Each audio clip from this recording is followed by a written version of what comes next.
নমস্কার। ঠাকুরমা স্বামীজি গুরুদেবের শ্রীচরণে প্রণাম জানাই। আজ ঠাকুরও নরেন্দ্রনাথকে নিয়ে ছোট্ট করে একটি কাহিনী শোনাই।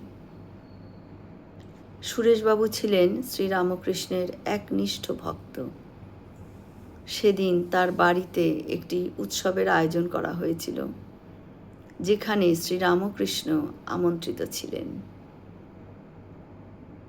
উৎসবের গায়ক অসুস্থ হয়ে পড়ায় সুরেশবাবু তার প্রতিবেশী যুবক নরেন্দ্রনাথকে গান গাওয়ার জন্য অনুরোধ করেন।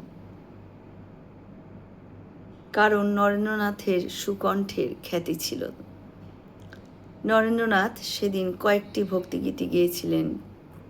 তার দরাজ গলা এবং গম্ভীর ভাব তন্ময় হয়ে ঠাকুর তার গান শুনলেন।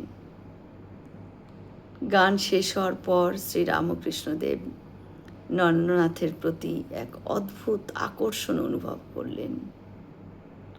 গান শেষে শ্রীরামকৃষ্ণ নরেন্দ্রনাথের কাছে গিয়ে তার পরিচয় জানতে চান এবং তাকে দক্ষিণেশ্বরে যাওয়ার আমন্ত্রণ জানালেন।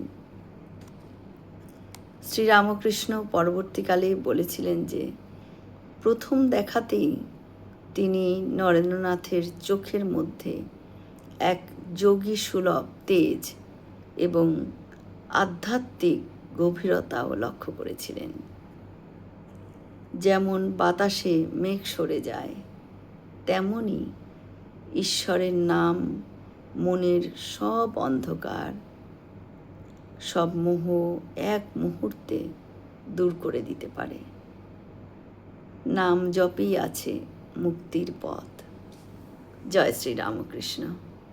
আমরা সকলে মিলে একসাথে বলি, জয় মহামাই কি জয়, জয় ভগবান শ্রী শ্রীরামকৃষ্ণ দেব কি জয়, জয় স্বামীজি মহারাজজি কি জয়। হয়তো অনেক ভুল ত্রুটি হলো, ঠাকুর যেন আমায় ক্ষমা করে দেন। সকলে সুস্থ থাকবেন, আনন্দে থাকবেন। ঠাকুর মায়ের কৃপা দৃষ্টি সকলের ওপর বর্ষিত হোক। শুভরাত্রি।